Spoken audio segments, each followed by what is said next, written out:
Hello बच्चों, मैं स्मिता बिजलवान स्वागत करती हूँ आपका आईसीटी वर्चुअल क्लासरूम में। और आज हम पढ़ने जा रहे हैं क्लास 11 केमिस्ट्री का चैप्टर हाइड्रोकार्बन्स। चलिए तो हम यहाँ पर नोमेनक्लेचर जब हम पढ़ रहे थे तो हमने यहाँ पर एक रूल देखा था, यहाँ पर जहाँ पर हमारे क्या होते हैं, कॉम्प्लेक्स सब्स्टिट्यूएंट्स होते हैं।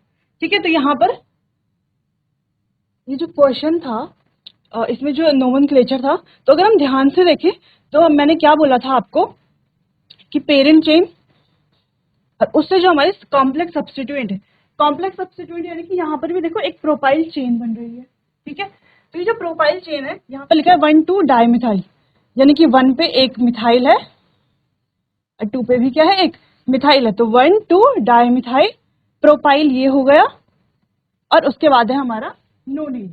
ठीक है, चलिए उसके अलावा अब हम पढ़ रहे थे यहाँ पर मेथड ऑफ प्रिपरेशन।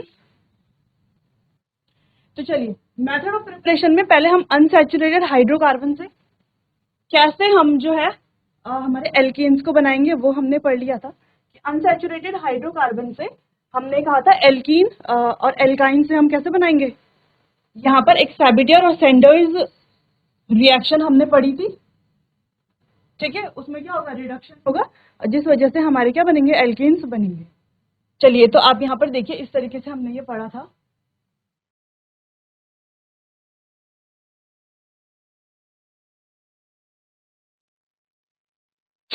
चलिए तो इसके अलावा हमने आगे पढ़ा था कि कैसे हम जो है हमारे जो हमारे एल्काइल हैलाइड है, यानी कि RX हम जिसको बोलते हैं, जहां पर X हमारा क्लोरीन ब्रोमीन कुछ भी हो सकता है। ठीक है, तो उससे कैसे हम जो है हमारे हाइड्रोकार्बन्स को जो हमारे एल्केन्स है उनको कैसे प्रिपेयर करेंगे। तो यहाँ पर एक हमने रिएक्शन देखी थी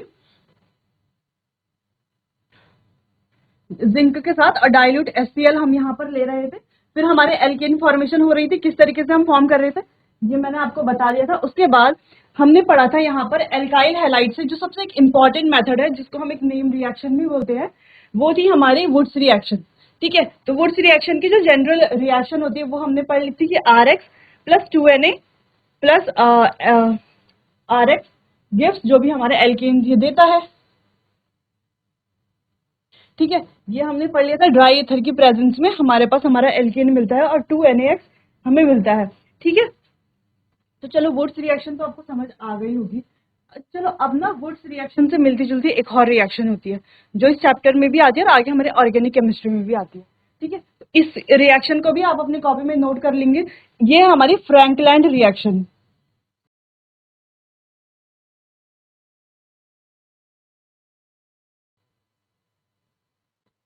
अब ये जो फ्रैंकलैंड रिएक्शन है वो हम यहाँ पर क्यों पढ़ रहे हैं, क्योंकि जो हमारी वुड्स रिएक्शन होती है ना, तो ये फ्रैंकलैंड रिएक्शन जो है वो वुड्स रिएक्शन जैसी ही है। तो अगर आप इसे वुड्स रिएक्शन के साथ पढ़ेंगे तो आपको इजीली याद रहेगी। ठीक है, तो फ्रैंकलैंड रिएक्शन में भी क्या होता है, हमारा सेम एल्काइल हैलाइड होता है, सेम एल्काइल हैलाइड होता है, पर देखो यहाँ पर सोडियम यूज हो रहा है ना। जो हमारा वुड्स रिएक्शन है वहां पर हम सोडियम लेते हैं, लेकिन यहाँ पर हम लेते हैं जिंक। क्या लेते हैं, जिंक लेते हैं। प्लस जो हमारा फिर से RX जो है यहाँ पर आ गया, रिएक्शन हमारी ड्राई ईथर की प्रेजेंस में होगी। ठीक है, रिएक्शन हमारी क्या होगी, अगेन ड्राई ईथर की प्रेजेंस में होगी। यानी कि देखो सारी रिएक्शन इसकी जैसी ही है, जो हमारी वुड्स की रिएक्शन थी वैसी हमारी फ्रैंकलैंड रिएक्शन है, लेकिन डिफरेंस क्या है, यहाँ पर हम सोडियम यूज करते हैं और यहाँ पर हम जिंक यूज करते हैं। ठीक है, फिर प्रोडक्ट हमारा सेम बनेगा, देखो यहाँ पर बनेगा ZnCl या ZnX। ठीक है, दो ZnX बनेंगे या ZnX2 हम बोल सकते हैं, यहाँ पर बनेगा प्लस और हमारा बनेगा यहाँ पे RR, जो हम प्रिपेयर करना चाह रहे थे, हमारा एल्केन यहाँ पर प्रिपेयर हो चुका है। तो इतना समझ में आया, तो ये आप नोट कीजिए फ्रैंकलिन रिएक्शन को।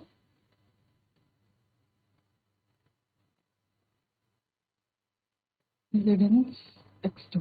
ठीक है, चलिए तो ये हो गई फ्रैंकलिन रिएक्शन। अच्छा, दोनों में कोई आपको दिक्कत तो नहीं, क्योंकि वुड्स रिएक्शन और फ्रैंकलिन रिएक्शन हम साथ इसीलिए पढ़ रहे हैं क्योंकि ये दोनों क्या होती है, सेम होती है। बस आपको क्या याद करना है, जो आप वुड्स रिएक्शन पढ़ोगे, ठीक है, इसकी जनरल रिएक्शन याद करोगे। ठीक है, तो यहाँ पर आप सोडियम याद कर लेना और यहाँ पर आप जिंक याद कर लेना, तो आपको फ्रैंकलिन और वुड्स दोनों याद हो जाएगी।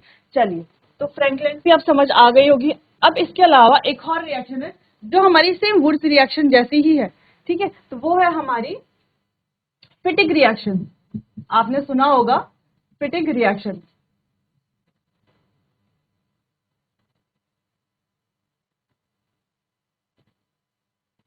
चलिए अब क्या है हमारी फिटिक रिएक्शन। तो जो ये फिटिक रिएक्शन है इसमें क्या होता है, देखो अभी तक हम यहाँ पे एल्काइल हैलाइड ले रहे थे, एल्काइल हैलाइड ले रहे थे, तो फिटिक रिएक्शन में क्या लेते हैं हम, एराइल हैलाइड लेते हैं। फिटिक एक साइंटिस्ट जो हमारे थे उन्होंने जो रिएक्शन दी थी सिर्फ एराइल हैलाइड्स के लिए दी थी।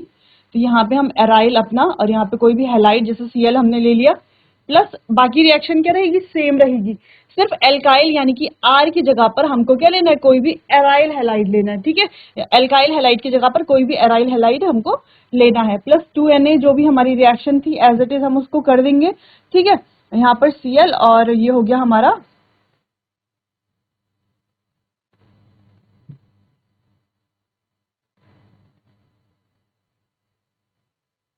ठीक है, तो यहाँ पर से ये हमारा हट जाएगा और प्रोडक्ट क्या बनेगा, सेम वही ड्राई ईथर की प्रेजेंस में क्या बनेगा प्रोडक्ट। देखो यहाँ पर तो कुछ इस तरीके से प्रोडक्ट बन रहा है,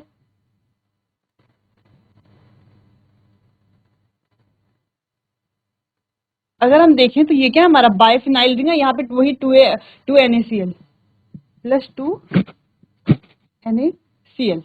ठीक है, तो आप ये नोट कीजिए यहाँ पर, तो मैं हाईलाइट कर लेती हूँ।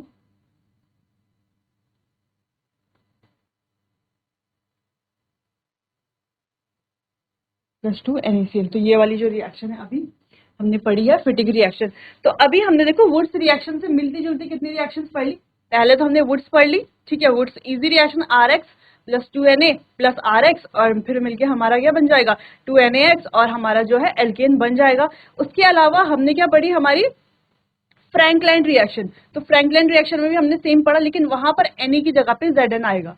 ठीक है, Na की जगह पर हम जिंक का यूज करते हैं। ठीक है, उसके बाद हमने पढ़ लिया हमारी फिटिक रिएक्शन। अब फिटिक रिएक्शन में क्या अलग है जो वुड्स रिएक्शन से, यहाँ पर हम एल्काइल हैलाइड लेते हैं और यहाँ पर लेते हैं हम एराइल हैलाइड। यहाँ पर मैं लिख देती हूँ, यहाँ पर क्या लेते हैं हम, एराइल हैलाइड। ठीक है, यहाँ पर एल्काइल हैलाइड और यहाँ पर हम लेते हैं एराइल हैलाइड फिटिक रिएक्शन में। ठीक है, इतना समझ में आया। अब आप फिटिक रिएक्शन नोट कीजिए, उसके बाद अलग से हम इन रिएक्शन को दोबारा से देखेंगे। ठीक है, चलिए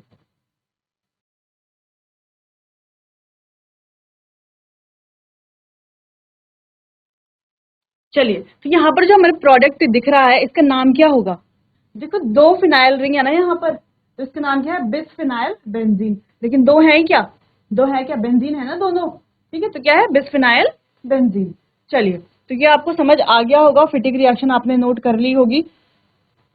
अब एक और रिएक्शन है, वो है हमारी वुड्स फिटिक रिएक्शन। ठीक है, वुड्स, उसमें वुड्स रिएक्शन प्लस जो हमने अभी फिटिक रिएक्शन पढ़ी, दोनों को क्या है कॉम्बिनेशन, यानी कि एक उसमें हम एराइल हैलाइड लेंगे और एक एल्काइल हैलाइड लेंगे, दोनों की रिएक्शन कराएंगे Na के साथ ड्राई ईथर की प्रेजेंस में, फिर हमें एक कुछ कंपाउंड मिलेगा।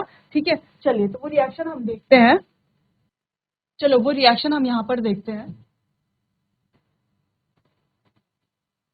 चलो वुड्स फिटिक रिएक्शन देखते हैं। सबसे पहले देखो वुड्स रिएक्शन देखो,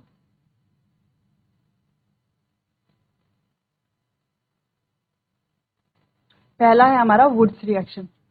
ठीक है, चलो तो वुड्स रिएक्शन में क्या हमने बोला कि हमारा एल्काइल हैलाइड प्लस हमारा सोडियम प्लस हमारा फिर से एल्काइल हैलाइड रिएक्ट करेंगे ड्राई ईथर की प्रेजेंस में, और ये क्या हो जाएगा, यहां से एक साथ निकल करके हमारा एल्केन बन जाएगा पहला, प्लस साथ में बनेगा हमारे पास 2NaX। ठीक है, ये तो हमारी वुड्स रिएक्शन। सेकंड हमने कहा कि फ्रैंकलैंड रिएक्शन है।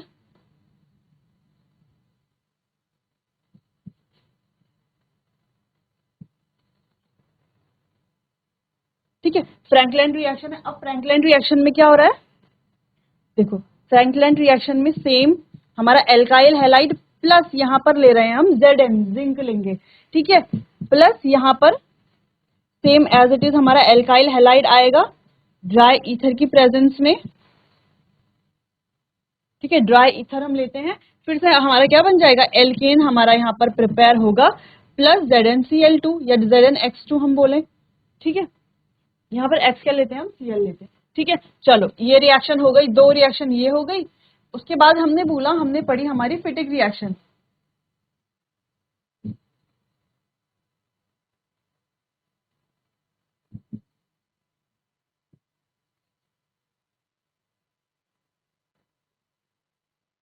चलिए, तो फिटिक रिएक्शन में हम क्या लेंगे, कोई एराइल हैलाइड लेंगे, एल्काइल हैलाइड की जगह एराइल हैलाइड हम लेंगे।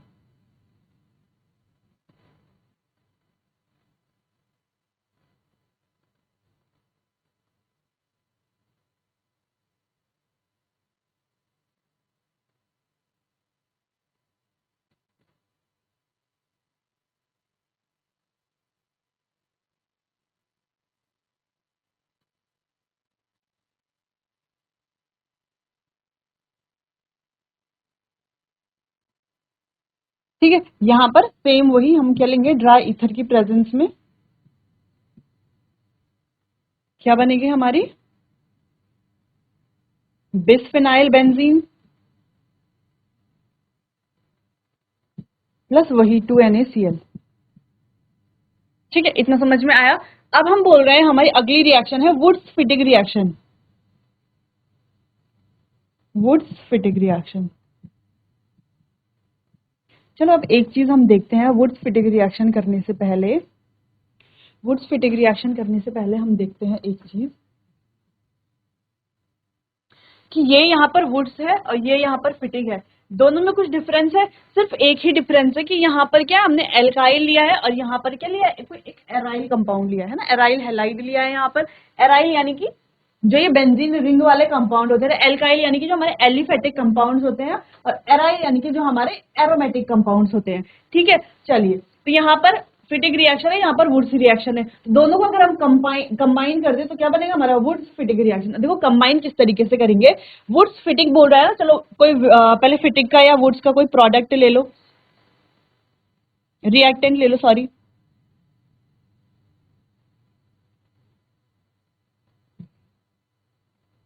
चलिए, तो ये हमारा वुड्स है, फिटिक रिएक्शन का है, प्लस यहाँ पर कोई हम वुड्स रिएक्शन का प्रोडक्ट ले लें। ठीक है, तो या प्लस जो हमारा Na तो था ही हमारे पास। ठीक है, Na हमने लिया ही था, किसकी प्रेजेंस में, ड्राई ईथर की प्रेजेंस में ये रिएक्शन हम कराएंगे। अब देखो यहाँ पर प्रोडक्ट क्या बनेगा, अब क्या बन सकता है यहाँ पर प्रोडक्ट। देखो अगर हम यहाँ पर CH3X लेते हैं, ठीक है, CH3Cl हमने यहाँ पर लिया,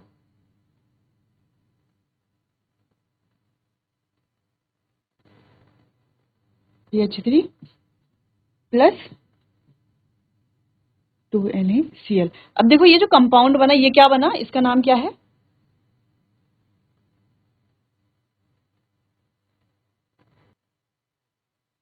टॉलुइन।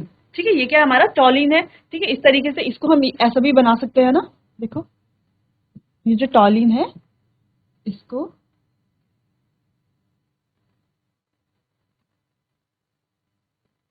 ऐसा ही तो है, ये है ना, ऐसा ही। ठीक है, तो ये क्या है हमारा, टॉलिन। तो इस तरीके से हमारा वुड्स फिटिक रिएक्शन का क्या बनता है, प्रोडक्ट बनता है।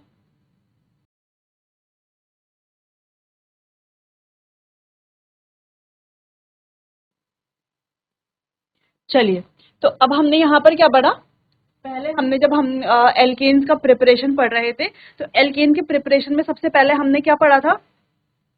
चलिए, तो एल्केन का जब हम प्रिपरेशन पढ़ रहे थे, सबसे पहले हमने पढ़ा था कि अनसैचुरेटेड हाइड्रोकार्बन से हम कैसे एल्केन को प्रिपेयर करेंगे।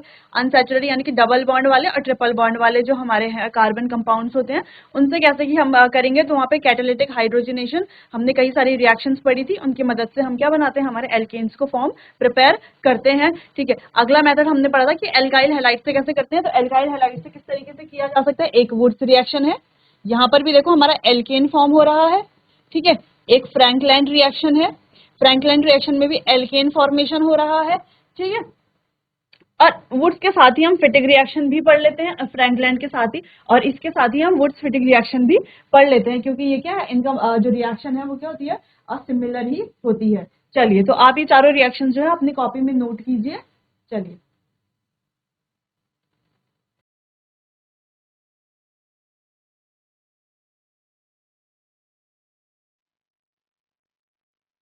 चलिए, तो ये आपने नोट कर लिया होगा। चलिए आगे बढ़ते हैं। अब अगला मेथड है फ्रॉम कार्बोक्सिलिक एसिड। ठीक है, किससे बनाएंगे अब हम, कार्बोक्सिलिक एसिड। कार्बोक्सिलिक एसिड सबको पता है क्या होता है। ठीक है, तो पहला मेथड है कार्बोक्सिलिक एसिड से बनाने का। देखो, एक तो डीकार्बोक्सिलेशन रिएक्शन और एक हम बोलते हैं कोल बेस्ड इलेक्ट्रोलिटिक मेथड। दो यहाँ पर हम हमारे पास मेथड है। अच्छा, डीकार्बोक्सिलेशन यानी कि removal of carbon dioxide. Decarboxylation का मतलब क्या होता है, रिमूवल ऑफ CO2 यानी कि COO। CO2 का मतलब क्या है, COO है ना, तो यानी कि CO2 का यहाँ पर क्या करते हैं, हम रिमूवल करते हैं डिकार्बोक्सिलेशन रिएक्शन में।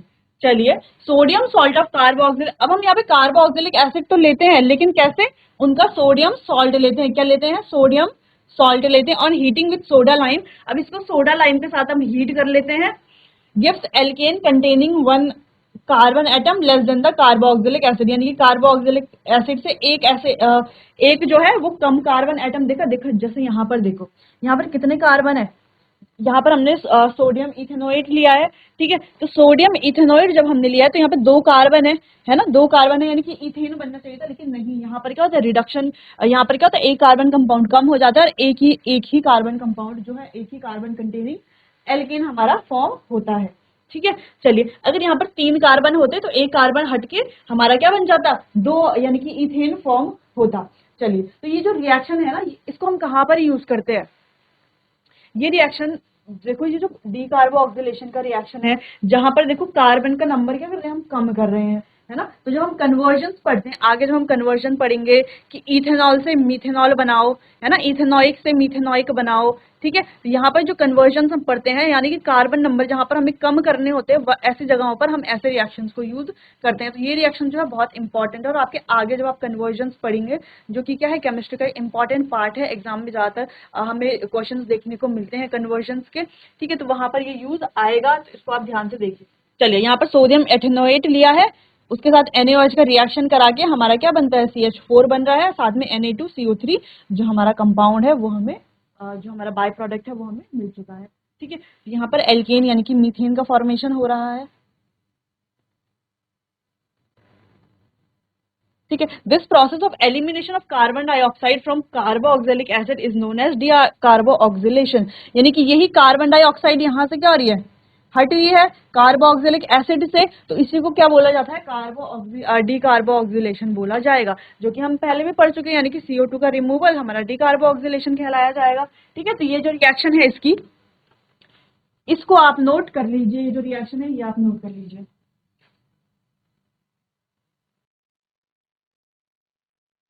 चलिए, एक और एग्जाम्पल अगर हम इसका लिखें, चलिए एक और एग्जाम्पल लिखते हैं। चलिए, यहाँ पे हम लेते हैं C2H5, C2H5, COO, Na हम ले रहे हैं, प्लस सेम वही लेंगे क्या, NaOH। देखो, ये चीजें तो आपको याद रखनी पड़ेगी कि रिएक्शन किसके साथ, NaOH के साथ हम रिएक्शन कराते हैं, CO की प्रेजेंस में हम रिएक्शन करा रहे हैं, तो ये आपको क्या होनी चाहिए, सब चीज याद होनी चाहिए। तो यहाँ पर क्या बनेगा, देखो यहाँ पर क्या बनेगा, देखो तीन कार्बन कंपाउंड है ना, तीन है ना, तो एक तो यहाँ पर हमारा CO2 बन करके निकल जाएगा। ठीक है, एक तो CO2 उसमें निकल जाएगा, और एक क्या बनेगा फिर हमारा, देखो C2H6 यानी कि इथेन हमारा बनेगा, प्लस Na2CO3। ठीक है, तो ये हमारा इसका ये हमारा रिएक्शन होगी, इस तरीके से हमारा ये प्रोडक्ट बनेगा। इसको डिसेंट ऑफ चेन भी बोलते हैं, इसको डिसेंट ऑफ चेन भी बोलते हैं। यानी कि हम इसको डिग्रेडेशन या डिसेंट ऑफ चेन भी बोलते हैं। क्यों बोलते हैं डिसेंट ऑफ चेन? वही क्योंकि यहाँ पर जो है कि 3 कार्बन से हमारे 2 कार्बन कंपाउंड वाला प्रोडक्ट बन रहा है, एक कार्बन क्या हो जा रहा है, अपने आप ही हट जा रहा है, इसलिए इसको डिसेंट ऑफ चेन बोलते हैं। और ये हमारे आगे कौन कौन सी रिएक्शंस में हमें जब हम कन्वर्जन करते हैं तो वहां पर ये यूज होता है। तो ये आप ध्यान रखिए इस ये वाले रिएक्शन, ठीक है। चलिए, बाकी अब आप इसे नोट कर लेना, इससे मिलते जुलते और जो है रिएक्शंस की प्रैक्टिस कर लेना। बाकी अब हम मिलते हैं अपने अगले सेशन में, तब तक के लिए आपका बहुत बहुत धन्यवाद।